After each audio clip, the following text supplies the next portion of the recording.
Thank you Balayya గారు for giving me this. నన్ను నమ్మి నన్ను ఇచ్చిన ఇంత ఆపర్చునిటీ ఇచ్చింది చాలా చాలా థ్యాంక్స్.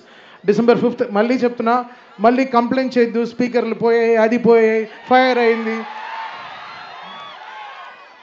ఇప్పుడు ఒక ఆలి గారి ఇంటర్వ్యూలో చెప్పాను, మీరు దేవుడికి అర్చన చేసినప్పుడు కొడతాం, తాళాలు కొడతాం, డ్రమ్ములు వేస్తాము, స్విచ్లు ఆన్ చేస్తాం, మొత్తం డ్రమ్ములు వస్తాయి, మైకులు ఇలా ఆఫ్ అయిపోతుంటాయి, అన్నీ జరుగుతాయి. ఏం చేస్తాం మనం? ఆరతి ఇచ్చినప్పుడు అలానే ఉంటుంది. సేమ్ ఈ సినిమా కూడా అంతే. హై ఇచ్చినప్పుడు ఇంకా కొట్టకుండా ఇలా చేతులు కట్టు కూర్చుంటాను. సో ఎవరు కంప్లైంట్ చేయొద్దు.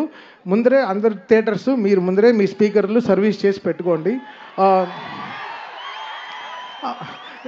ఇది నేను కొట్టే హై కాదు. ఆయన అలా సినిమా తీస్తే నేనే చేయను.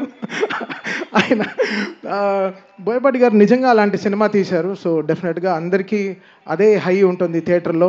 అండ్ యాక్ట్ చేసిన అందరూ లైక్ సంయుక్త మేనన్ గారి నుంచి, మురళీమోహన్ గారి నుంచి, అది అందరూ ఎక్స్ట్రానరీ పర్ఫార్మెన్స్ చేశారు.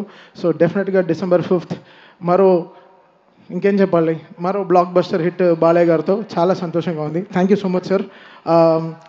కలుద్దాం 6th 7th ఎప్పుడు ప్రెస్ మీట్లో కలుద్దాం. అంతే, సక్సెస్ మీట్లో కలుద్దాం.